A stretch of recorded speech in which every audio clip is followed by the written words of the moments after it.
Hello बच्चों। तो अब बेटा स्कैनर से कुछ क्वेश्चन सॉल्व करने हैं। तो पहले मैं क्वेश्चन लिखूंगा और फिर उसके बाद सॉल्व करेंगे, ठीक है। तो आसान तरीके के और डिफिकल्ट तरीके के सारे क्वेश्चन इसमें आए हैं। तो 4 से 5 क्वेश्चन में सॉल्व करने की कोशिश करूंगा और फिर बाकी मॉड्यूल वाले क्वेश्चन और स्कैनर के बचे हुए क्वेश्चन आपने कर लेंगे। तो एक क्वेश्चन है, सबसे पहले है तो आसानी पर कोई नहीं, करके दिखा देते हैं। ये 2018 में दिसंबर एग्जाम में आया हुआ क्वेश्चन है, ठीक है। उसका क्वेश्चन नंबर 8 था। तो पहले मैं क्वेश्चन लिख देता हूँ बेटा फटाफट से। आप चाहो तो ये वीडियो को फॉरवर्ड करके क्वेश्चन को, फिर वीडियो को स्टॉप करके क्वेश्चन को लिख सकते हैं। तो क्वेश्चन क्या है हमारे सामने, ये कहता है Jay and Kartik limited sells 10 lakh bottles of soda in a year, ठीक है, in a year. Each bottle produced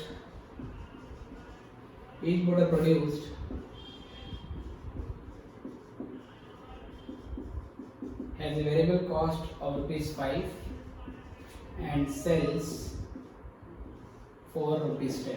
10 रुपए की वेरिएबल कॉस्ट है पर यूनिट और सेलिंग प्राइस आपका 5 रुपए की वेरिएबल कॉस्ट है पर यूनिट और 10 रुपए का सेलिंग प्राइस है। द कंपनी हैज डेब्ट of ₹12 lakh at 10% rate of interest.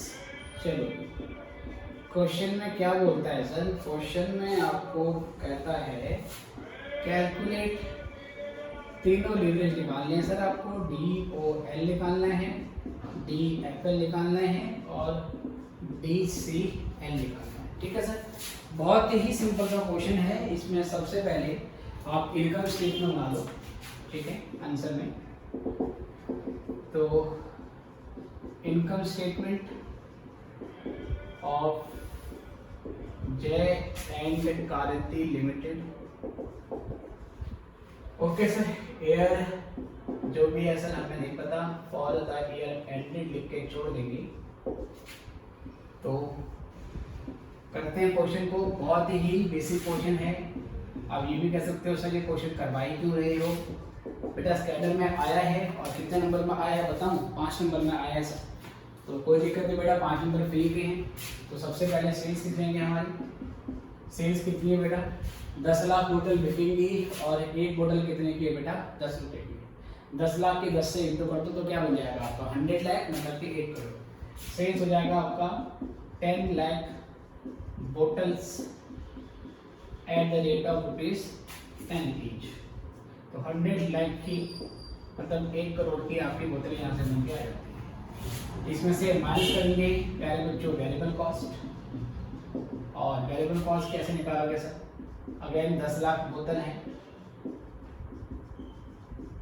At the rate of ₹, ठीक है सर, 5 ईच, तो बेटा 50 लाख हो गया। ये करने के बाद क्या आ जाता है सर, ये करने के बाद आपको पता है कि कंट्रीब्यूशन आ जाता है। तो 50 लाख चले गए तो प्यारे बच्चों यहाँ से 50 लाख आ जाएगा। चलो जी कोई दिक्कत वाली बात नहीं। फिर यहाँ से फिक्स ऑपरेटिंग कॉस्ट माइनस कर देंगे सर, है ना। हमारी जो फिक्स ऑपरेटिंग कॉस्ट है जिसमें इंटरेस्ट इंक्लूड नहीं है, तो क्वेश्चन में बोला होगा बेटा हमें फिक्स कॉस्ट क्या है हमारी।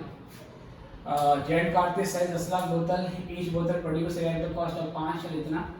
कंपनी हैज डेब्ट ऑफ 12 लाख 800। बेटा फिक्स कॉस्ट क्या है इसमें, इतनी फिक्स कॉस्ट कहीं मैं लिखना भूल गया हूँ क्या। तो एज आई कैन सी इसमें फिक्स कॉस्ट शायद नहीं है। 10 लाख बोतल है, एक बोतल प्रोड्यूस इतना, हाँ दिया बेटा। फिक्स ऑपरेटिंग कॉस्ट 10 लाख की है बेटा, मैं लिखना भूल गया हूँ उसमें। एक लाइन बोली गई आपको क्वेश्चन में, कहता है फिक्स ऑपरेटिंग कॉस्ट, इसको मैं यहाँ पे लिख रहा हूँ, fix operating cost are ₹10 lakh for year. ये मैं क्वेश्चन में लिखना भूल गया था। 10 लाख के आपके फिक्स ऑपरेटिंग कॉस्ट बोली हुई हैं, तो 10 लाख की फिक्स कॉस्ट यहाँ पे डाल देते हैं। तो ये करने के बाद प्यारे बच्चों हमारे यहाँ से आ जाएगा EBIT जो कि होगा 40 लाख का और इसके बाद आपको इंटरेस्ट माइनस कर देना है बेटे। इंटरेस्ट कितना है आपका? 12 लाख के डेब्ट पे 10% है। 12 लाख का 10% निकालेंगे तो आएगा 1,20,000 और आप 1,20,000 यहाँ से माइनस कर दोगे बेटे। तो ये करने के बाद हमारा 40 लाख में से 1,20 माइनस कर देते हैं, 40, 39, 38,80,000। तो 38,80,000 का आपका यहाँ से आ जाता है क्या नाम है सर, इक्विटी, है ना। तो ये इस तरीके से हमने इक्विटी निकाली है। चलो सर, इंटरेस्ट हमारा थोड़ा सा इसको आगे लिख देते हैं ताकि कंफ्यूजन ना हो। ये इंटरेस्ट 1,20,000 का, 38,80,000 का इक्विटी आ गया है और आपको सारे लीवरेज निकालने हैं बारी बारी से। तो आप इसमें परसेंटेज वाला फॉर्मूला तो लगा ही नहीं सकते सर, क्योंकि एक ही साल का डेटा दिया है, तो सारे शॉर्टकट फॉर्मूले लगेंगे। DOL का फॉर्मूला क्या होता है आपका? ये कंट्रीब्यूशन अपॉन में EBIT सर। तो कंट्रीब्यूशन है आपका 5 लाख का, सॉरी 50 लाख का, है ना, और EBIT आपका आया था बेटा 40 लाख का। तो ये तो 1.25 हो गया सर, 1.25 टाइम्स बोल सकते हो। DFL निकालोगे, DFL होता है EBIT अपॉन में EBIT। तो EBIT आपका आया है 40 लाख का, ये 40 लाख का है, और ये बेटा आपका EBIT 38.80 लाख का है सर, ये 38.8 लाख का है ना। मेरे पास अभी कैलकुलेटर नहीं है तो बेटा ये आप निकाल लेना प्लीज़, ये बिल्कुल आप निकाल लोगे आप अच्छे बच्चे। सिंपल 40 को डिवाइड करो 38.8 लाख से, ये पूरा लिख लो 40 लाख और 38,80,000। और उसके बाद डिग्री ऑफ कंबाइंड लीवरेज आपको निकालना है। तो डिग्री ऑफ कंबाइंड लीवरेज क्या होता है? इन दोनों का प्रोडक्ट, जिसमें आपका EBIT कट जाता है, तो फॉर्मूला बनता है इसका कंट्रीब्यूशन अपॉन में EBIT, कंट्रीब्यूशन अपॉन में EBIT।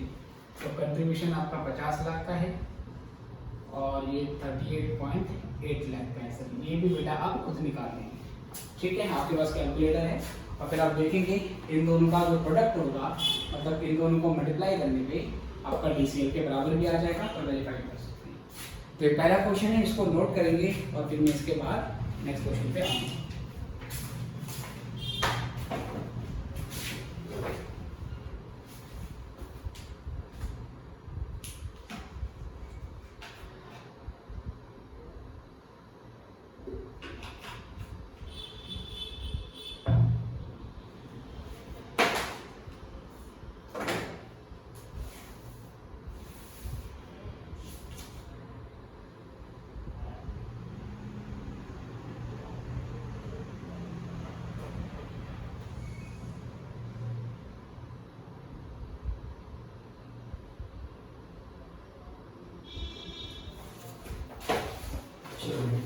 तो इसका आंसर 1.03 आ है, आपने निकाल लिया होगा, मैंने बुक से वेरीफाई किया, आप चेक कर लेना। कभी कभार इसका में आंसर गलत होती है। इसका में इसका आंसर 1.03 दिया है और इसका आंसर 1.29 दिया है। आप क्रॉस चेक कर लेना कि सही है या नहीं, ठीक है। चलिए जी, तो अब यहाँ से हम आगे बढ़ते हैं नेक्स्ट क्वेश्चन की ओर।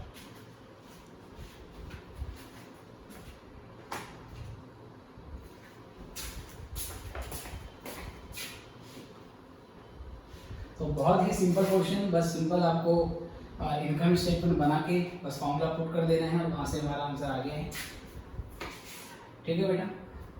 तो यहाँ से करें और अगले क्वेश्चन की ओर बढ़ेंगे। चलिए,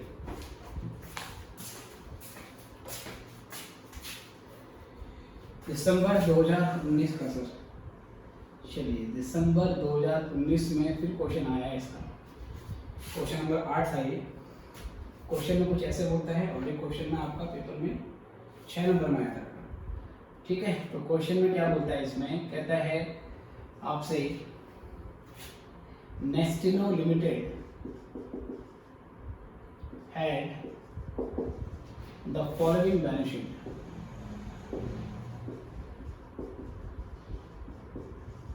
the following balance sheet as on 31/3/19, ठीक है बेटे। तो कुछ चीज़ें आपको यहाँ पे दे रखी, तो यहाँ पर आपको लायबिलिटीज एंड इक्विटी गिवन,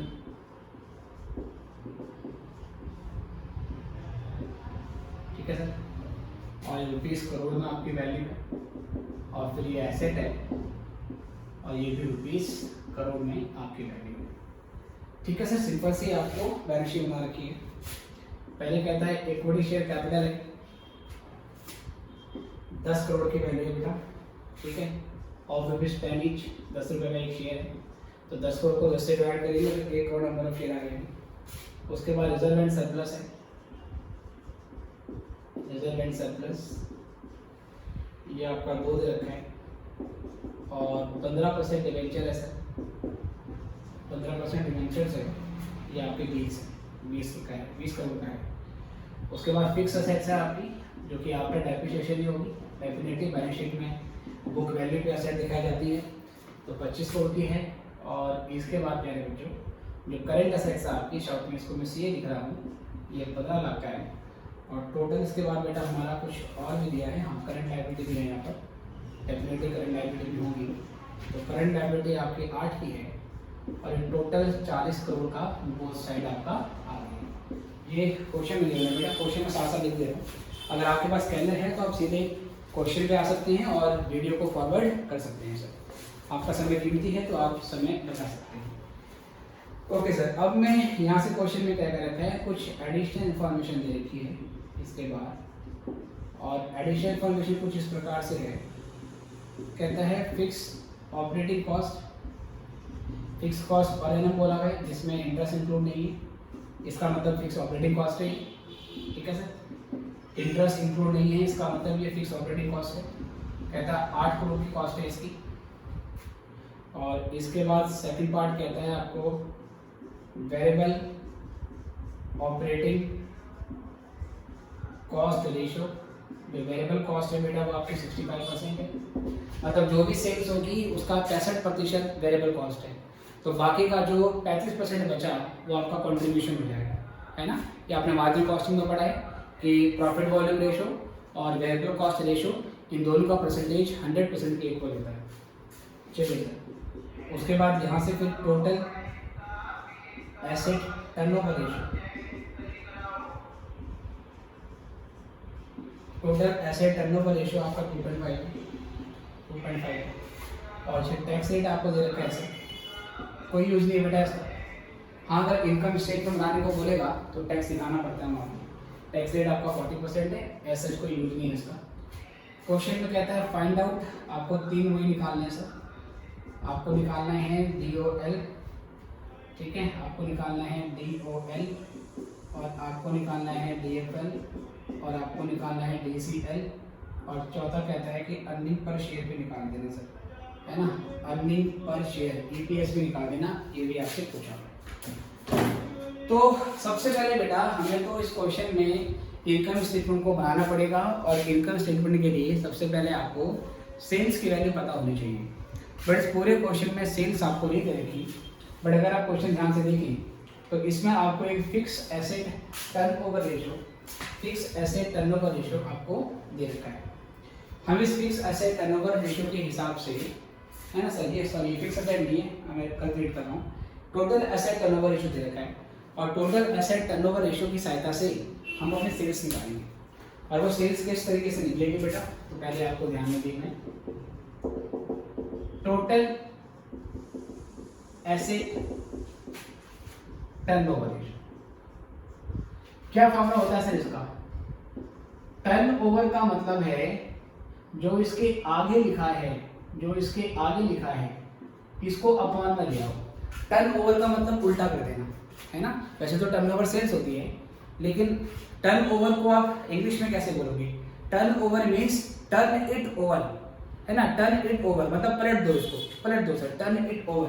तो टोटल एसेट नीचे आ जाती है बेटा, जो टोटल एसेट है वो नीचे आ जाती है, और most of the turnover ratio में ऊपर सेल्स होती है, ठीक है सर। सेल्स कौन सी, टोटल सेल्स। तो ये सिंपल सा फॉर्मूला है सर, टोटल एसेट नीचे आ जाएगी, ऊपर सेल आ जाएगी हमेशा, ठीक है सर। कुछ सिचुएशन में हमारी क्रेडिट सेल आती है, कुछ सिचुएशन में ऊपर कॉस्ट ऑफ गुड्स सोल्ड आ जाता है, तो वो आप रेशो वाले चैप्टर में पढ़ोगी। अभी के लिए मान के चलिए मेजॉरिटी टर्नओवर रेशो में टर्नओवर के आगे जो लिखा है उसको नीचे ले आते हैं, ये तो हमारा कंफर्म है, और ऊपर हमें सेल्स देनी होती है। तो टर्नओवर रेशो बेटा हमें 2.5 टाइम्स क्वेश्चन में दिया है, ठीक है सर, 2.5 हमें क्वेश्चन में दिया नहीं, सेल्स हमें नहीं पता, लेकिन टोटल एसेट हम यहाँ से ले सकते हैं सर। फिक्स एसेट और करंट एसेट का जो टोटल है ये 40 करोड़ है। तो 40 करोड़ को अगर मैं यहाँ से मल्टीप्लाई कर दूँ, क्रॉस मल्टीप्लाई करूँ, तो 40 और 20, 80 और 40 का आधा 20, तो बेटा ये 100 करोड़ की यहाँ से सेल्स निकल के आ जाती है। अगर 100 करोड़ की हमारी सेल्स निकल के आ गई है तो अब हम इनकम स्टेटमेंट बना सकते हैं। तो यहाँ पर मैंने लिखा income statement of Nestino limited for the year ended 31/3/19। तो चलिए सर, यहाँ से अब हम बना रहे हैं इनकम स्टेटमेंट और ये सारी फिगर रुपीस करोड़ में लेंगे।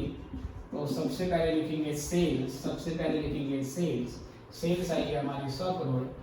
वेरिएबल कॉस्ट कितनी है सर? वेरिएबल कॉस्ट 65% है, ये क्वेश्चन में वो दिया है। तो 100 का 65 निकाला तो 65। तो यहाँ से आ गया है आपका कंट्रीब्यूशन, और कंट्रीब्यूशन आपका हो जाएगा 35। फिर इसमें से माइनस कर दोगे बेटा आप फिक्स कॉस्ट। हमारी जो फिक्स कॉस्ट थी बेटा वो कितनी है? फिक्स ऑपरेटिंग कॉस्ट दे रखी है आपको 8 करोड़ की सर, क्वेश्चन में गिवन है। तो फिक्स ऑपरेटिंग कॉस्ट 35 में से 8 माइनस करेंगे तो 27 करोड़ का हमारा EBIT आ जाता है। It is EBIT। और प्यारे बच्चों, हमें अब इंटरेस्ट माइनस करना है। इंटरेस्ट के लिए हम देखेंगे बैलेंस शीट में हमारा डेब्ट कितना है। तो डिवेंचर 15% है बेटा, 20 का अगर मैं 15% निकालूंगा तो 3 करोड़ सर, 3 करोड़ का आपका इंटरेस्ट निकल के आता है। आई रिपीट, कैसे निकाला है मैंने? 20 डिवेंचर 20 करोड़ का है, उस पर कूपन रेट लगा दिया है 15% का। तो यहाँ से बेटा हमारा 3 करोड़ का ये निकल के आता है।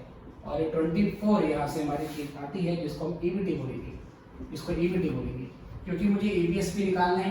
तो EPS भी निकालने के लिए और मुझे टैक्स रेट भी क्वेश्चन में गिवन है, तो मैं फिलहाल अभी टैक्स रेट भी लेस करूँगा। तो tax at the rate of 40%। तो 24 का मैं 40% निकालूंगा तो कितना आएगा सर? तो ये आ जाएगा 9.6, है ना, 24 और 96 होता है 9.6। और ये 24 में से पहले 10 माइनस कर देते हैं 14, और फिर 0.4 जोड़ दो तो 14.4 हो जाएगा। तो ये 14.4 का हमारा यहाँ से EPS आ जाएगा। अब क्वेश्चन में कह रहा है सर आपको निकालनी है सारी चीजें, तो कोई समस्या नहीं है बेटा, हम निकाल लेंगे। पहले मुझे निकालना है DOL। तो DOL होता है कंट्रीब्यूशन अपॉन में EBIT। तो मेरे प्यारे बच्चों, जो कंट्रीब्यूशन है वो कितना है? वो 35 करोड़ का है, 35 करोड़ का है बेटा। और EBIT जो है आपका वो 27 करोड़ का है। चलो सर, इसको डिवाइड कर लेना, जो भी आएगा आंसर। कैलकुलेशन आपकी मर्जी है, आपका काम है सर, आपको करना है, मैं तो समय बचा रहा हूँ। DFL का फॉर्मूला है EBIT अपॉन में EBT।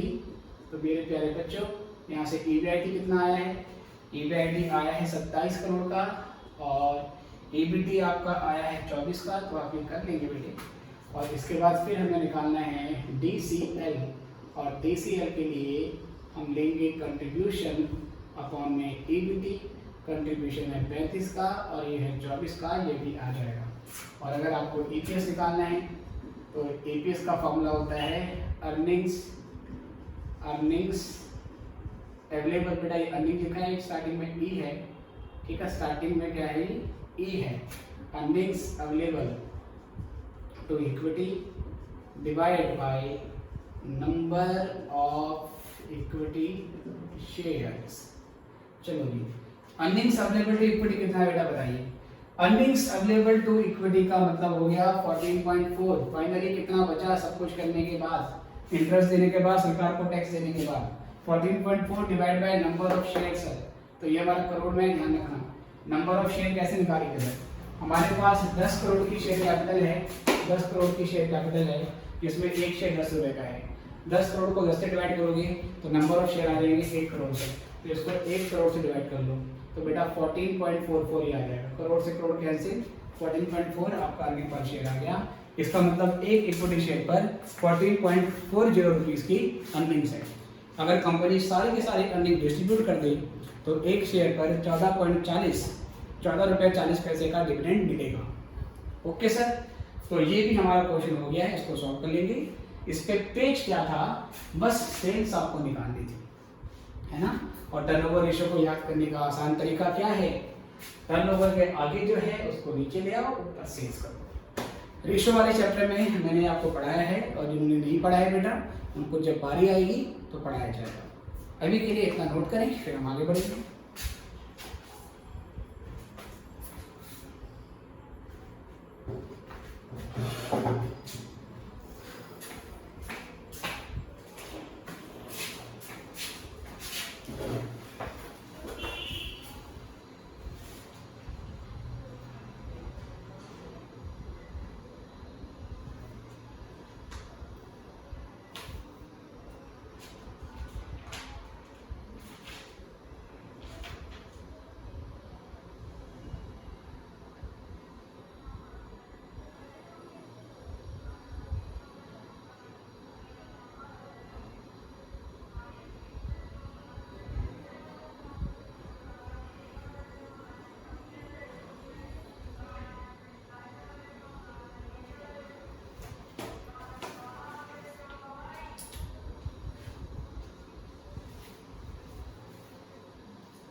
चलिए बेटा, आपने ये भी कर लिया होगा, तो अब यहाँ से अगले क्वेश्चन की ओर बढ़ेंगे हम।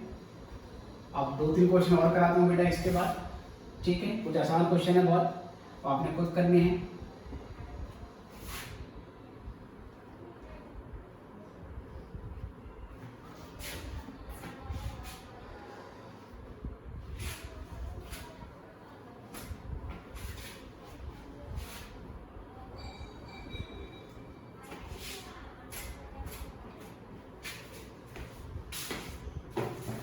चलिए जी प्यारे बच्चे, तो अब यहाँ से बढ़ेंगे अगले प्रश्न की ओर। ये आया है आपका दिसंबर 2017 में। सर सारे क्वेश्चन दिसंबर के ही दिख रहे हैं, जून के नहीं दिख रहे हैं। जून के क्वेश्चन सर आए हुए हैं, ऐसा नहीं है, पर जून के कुछ ज़्यादा सिंपल हैं, तो मैं उनको कराने वाला हूँ एक्चुअली, ठीक है सर। क्या हर बार क्वेश्चन आते हैं सर? जरूरी नहीं है, क्या पता कई बार भी ना आए, पर हाँ रिपीट तो होता है। चाहे छोटा क्वेश्चन ही आए, चाहे 2 नंबर का क्वेश्चन आए, या थ्योरी में पूछ लें, बट मिलेगा जरूर आपको। चलिए अगला क्वेश्चन देखते हैं, दिसंबर 2017 का, ठीक है सर। क्वेश्चन में कहता है company A reports the following information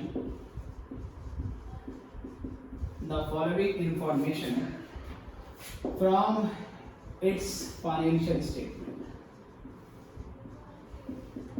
अपने फाइनेंशियल स्टेटमेंट से कुछ इस तरीके की जानकारी बताती है। क्या जानकारी है जी, देखेंगे ध्यान से। तो सेल सर रुपीस में 8 लाख के सर 8 लाख की सेल है। चलिए लेस करेंगे इसमें से वेरिएबल कॉस्ट 240 की है सर, कोई दिक्कत नहीं है जी। तो यहाँ से हमारा जो कंट्रीब्यूशन है वो आ जाएगा 5,60,000 का। उसके बाद फिक्स कॉस्ट है सर 4 लाख की। इसमें इनकम स्टेटमेंट पहले से बना के दे रखा है बेटा, तो आधा काम तो खुद ही कर दिया आपका, है ना। आधा काम तो खुद ही कर दिया है, क्योंकि इनकम स्टेटमेंट बना के दे रखा है। तो हमने बोला बहुत अच्छी बात है। हमें तो हम देखेंगे क्वेश्चन में क्या पूछा है सर। इंटरेस्ट 20,000 का है जी, चलो जी। और यहाँ से आपका प्रॉफिट बिफोर टैक्स बोल रखा है। चाहे प्रॉफिट बिफोर टैक्स बोले, अर्निंग बिफोर टैक्स बोले, एक ही बात होती है। इसी को पीबीटी बोलो या इसी को सर आप ईबीटी बोलो, एक ही बात है। तो 1,40,000 का आ गया। अब क्वेश्चन में क्या बोला है जी, क्वेश्चन में आपसे बोला है, कहता है using concept of financial leverage के कॉन्सेप्ट को ध्यान में रखते हुए, using concept of financial leverage, आगे कहता है बाय व्हाट परसेंटेज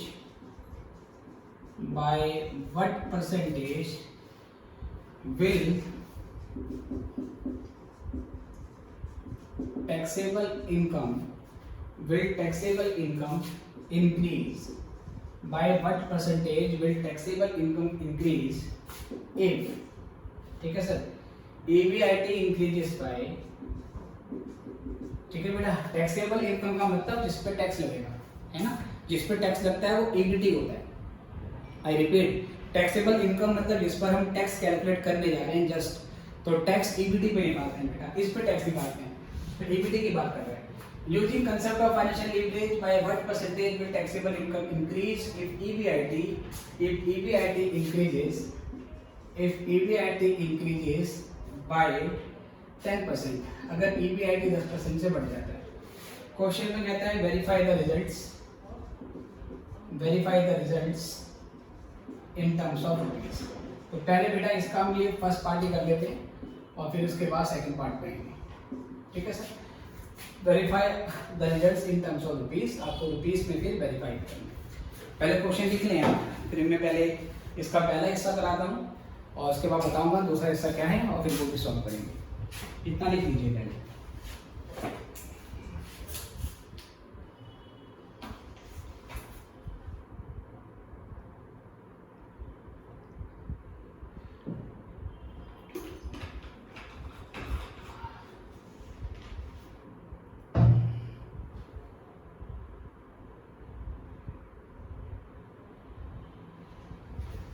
चलिए लिया।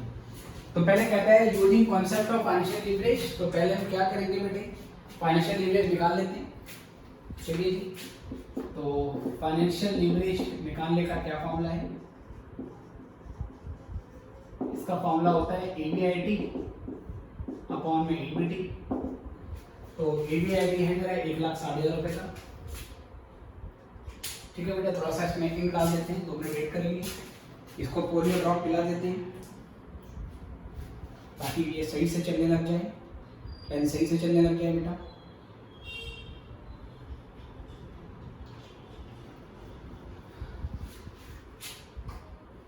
चलिए, तो फाइनेंशियल लीवरेज का फॉर्मूला है ईबीआईटी अपॉन में ईबीटी। आप देख रहे हैं जब भी सिंगल स्टेटमेंट दिया होता है आप शॉर्टकट वाला फॉर्मूला यूज करते हो, परसेंटेज वाला केवल इंटरप्रिटेशन के लिए यूज कर रहे हैं और इसमें परसेंटेज वाले की जरूरत पड़ने वाली है। तो ईबीआईटी प्यारे बच्चों 1,60,000 का है, 1,60,000 का है। और इसके बाद बेटा जो हमारा ये ईबीटी है ये 1,40,000 का है। इसको आप डिवाइड करो सर, डिवाइड करके आंसर निकालो, लेकिन मैं तो फिलहाल इसको भी फ्रैक्शन में छोड़ रहा हूँ। तो ये 2 8/7 इसका फॉर्मूला आएगा। डिवाइड करेंगे तो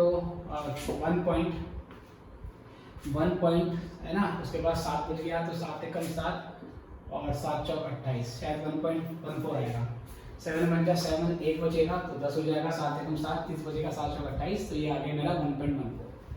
अब क्वेश्चन में कहता है फाइनेंशियल लीवरेज को कंसेप्ट को यूज करते हुए है ना, by what percentage taxable income will increase, EBIT कितने प्रतिशत से बढ़ेगा अगर सर हमारा ईबीआईटी 10% से बढ़ जाता है। तो अब हम यहाँ से क्या करेंगे सर, फाइनेंशियल लीवरेज का एक फॉर्मूला और यूज करेंगे, फाइनेंशियल लीवरेज का एक फॉर्मूला और यूज करेंगे, ठीक है सर। और वो फॉर्मूला क्या था, वो फॉर्मूला था हमारा परसेंट चेंज इन ईबीआईटी, ठीक है सर।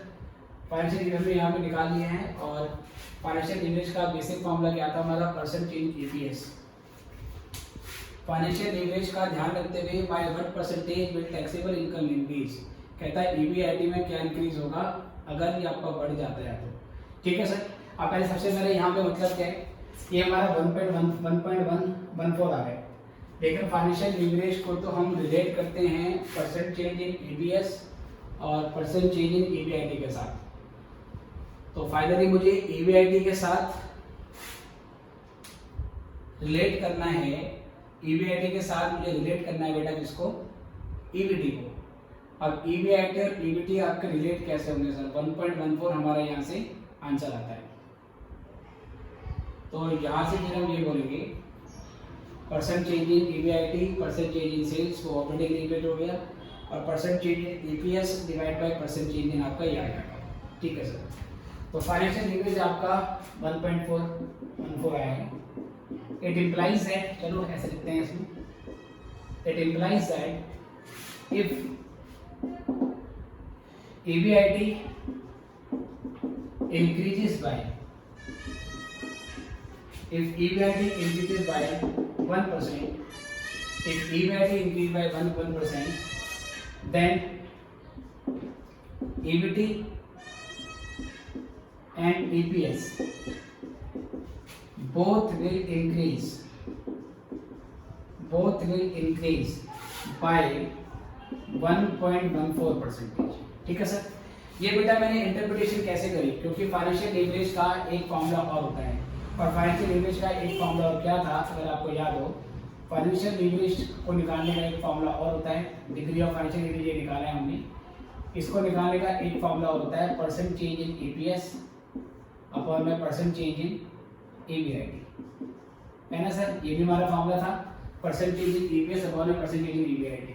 इसका ये मतलब हुआ कि अगर ईबीआईटी में 1% का चेंज आता है तो ईपीएस में हमारा 1.14% का चेंज आएगा।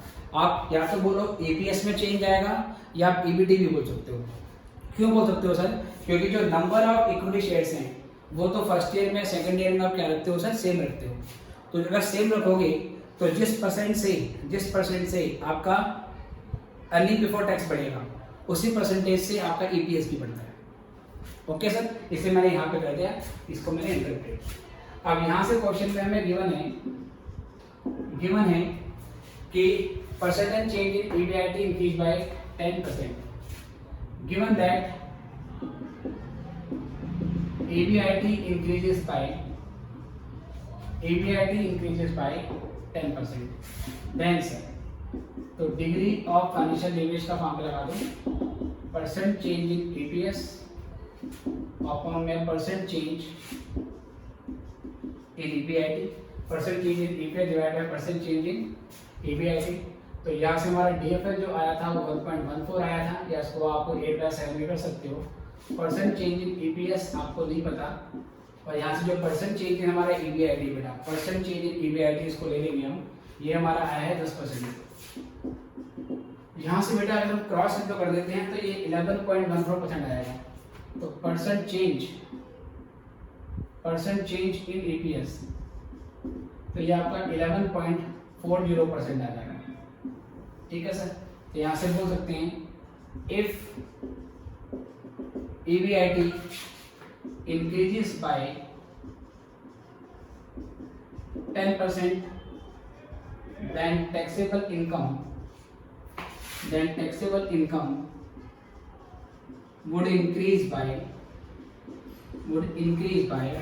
11.40%। अब बेटा यही चीज हमें क्या करना है? वेरीफाई भी करना है। इतना कर लीजिए और फिर हम इसकी वेरिफिकेशन करेंगे। करो बेटा आराम से।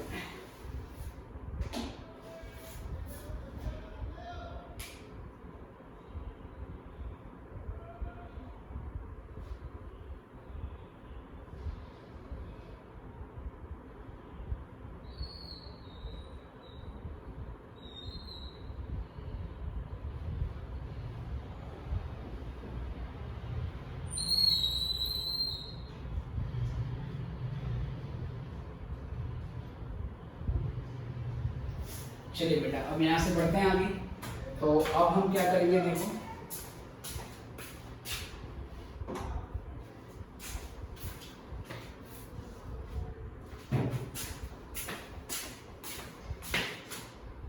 यहाँ से आगे बढ़ते हैं हम। अब हमें यहाँ से ये मालूम चला कि अगर ईबीआईटी 10% से बढ़ जाएगा बच्चों, ये लास्ट वाला स्टेटमेंट है, अगर ईबीआईटी आपका 10% से बढ़ता है तो आपका ईपीएस और टैक्सेबल इनकम दोनों 10% से बढ़ जाएंगी, और इसको बेटा आपने वेरीफाई करना है। तो वेरिफिकेशन कैसे करेंगे, देखो वेरिफिकेशन कैसे करेंगे सर। तो सबसे पहले क्या करेंगे बेटा, ईबीआईटी को 10% से बढ़ा दो। जो ईबीआईटी मेरा 1,60,000 था उसको 10% से बढ़ा देंगे। ईबीआईटी सर ये लिया हमने 10,000 का, 10% से बढ़ाना है तो 1/10% ले लेंगे, राइट। 10,000 का 1/10% ले लेंगे तो ये आ जाएगा हमारे यहाँ से 11,000। चलो जी, इंटरेस्ट का बर्डन तो बेटा सेम रहेगा। सॉरी बेटा, ये 1,60,000 था, 10,000 नहीं था ये। 1,60,000 का अब बढ़ा देंगे 110%, तो ये बन जाएगा 1,76,000। 1,60,000 का ईबीआईटी था, उसको 10% बढ़ाना है, तो इसका मतलब 110% निकालना पड़ेगा। इंटरेस्ट का आपका बर्डन 20,000 ही रहेगा बेटे, तो ये 20,000 हमने माइनस कर दिया। और यहाँ से बेटा हमारा जो ईबीटी है, ईबीटी ये आपका आ गया है 156,000। ओके सर, अब देखो सर, परसेंटेज चेंज इन ईबीटी निकालो। परसेंटेज चेंज इन ईबीटी देखिए सर, परसेंटेज चेंज इन ईबीटी। ईबीटी पहले हमारा 1,40,000 था, अब कितना चेंज हो गया सर? 1,56,000। तो हमारा जो चेंज इन ईबीटी है वो आया 1,56,000 माइनस 1,40,000, तो ये 16,000 का चेंज हो गया है ना सर? ये 16,000 का चेंज आ गया है। इसको अगर मैं परसेंटेज में निकालूं तो कैसे निकालूंगा? चेंज कितने का हुआ? 16,000 का, डिवाइड बाय बेटा पहले कितना था? पहले आपका जो ये ईबीटी था ये 1,40,000 था। अगर आप 16,000 को 1,40,000 से डिवाइड करोगे और 100 से इंटू करोगे बेटा, तो ये डिवाइड करने के बाद अप्रॉक्सीमेटली 11.4% ही आएगा। तो ये चीज़ यहाँ से वेरीफाई भी हो गई है कि अगर हमारा EBIT 10% से बढ़ता है तो हमारा EPS और EBT ये दोनों के दोनों जो होंगे सर, ये 11.4% से बढ़ जाएंगे। ओके सर, ये इस क्वेश्चन का पहला पार्ट था, इसको करेंगे, इसके बाद में नेक्स्ट पार्ट पे आऊँगा।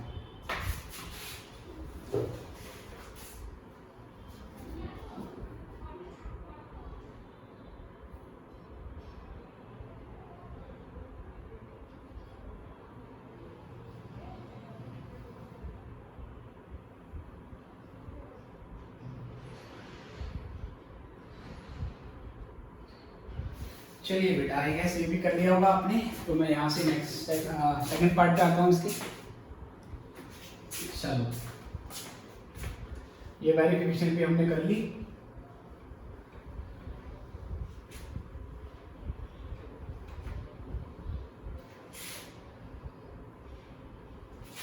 चलिए सर, ओके, इस क्वेश्चन में बेटा अभी टैक्स रेट हमारे पास दिया नहीं है, इसलिए जिस स्पीड से, जिस परसेंटेज से हमारा EPS बढ़ेगा उसी परसेंटेज से हमारा EBT भी बढ़ रहा है, क्योंकि टैक्स रेट यहाँ पे एप्लीकेबल नहीं है।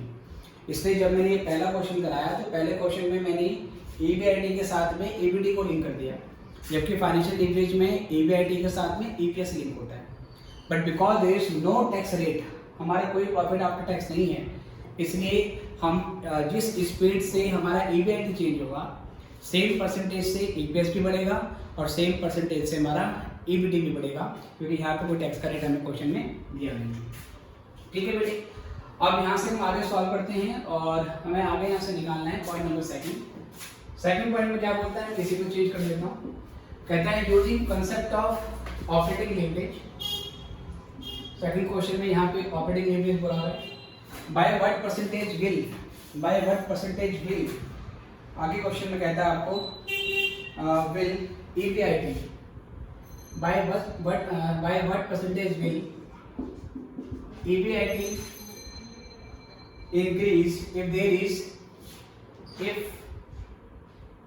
sales increase by 10%, verify in terms of rupees। चलिए सर, क्वेश्चन कहता है कि आपको ऑपरेटिंग लीवरेज का जो कंसेप्ट है वो यूज करना है और ये बताना है कि अगर सेल्स में 10% का इंक्रीज होता है तो उसके कॉन्सिक्वेंटली, उसके फलस्वरूप हमारे EBIT में कितने प्रतिशत का चेंज होगा, पहले ही बताना है और फिर उसके बाद अपने आंसर को वेरीफाई भी करना है। तो सेकंड पार्ट में हम क्या करेंगे, पहले हम डिग्री ऑफ ऑपरेटिंग लीवरेज निकाल लेंगे। डिग्री ऑफ ऑपरेटिंग लीवरेज का फॉर्मूला है कंट्रीब्यूशन अपॉन में होता है आपका EBIT। तो डिग्री ऑफ ऑपरेटिंग लीवरेज और कंट्रीब्यूशन अपॉन में EBIT बेटा, तो हमारा कंट्रीब्यूशन कितना है इसको देखें ध्यान से। कंट्रीब्यूशन हमें क्वेश्चन में दे रखा है 5,60,000 का, 5,60,000 का बेटा, और जो EBIT है हमारा वो दे रखा है 1,60,000 का।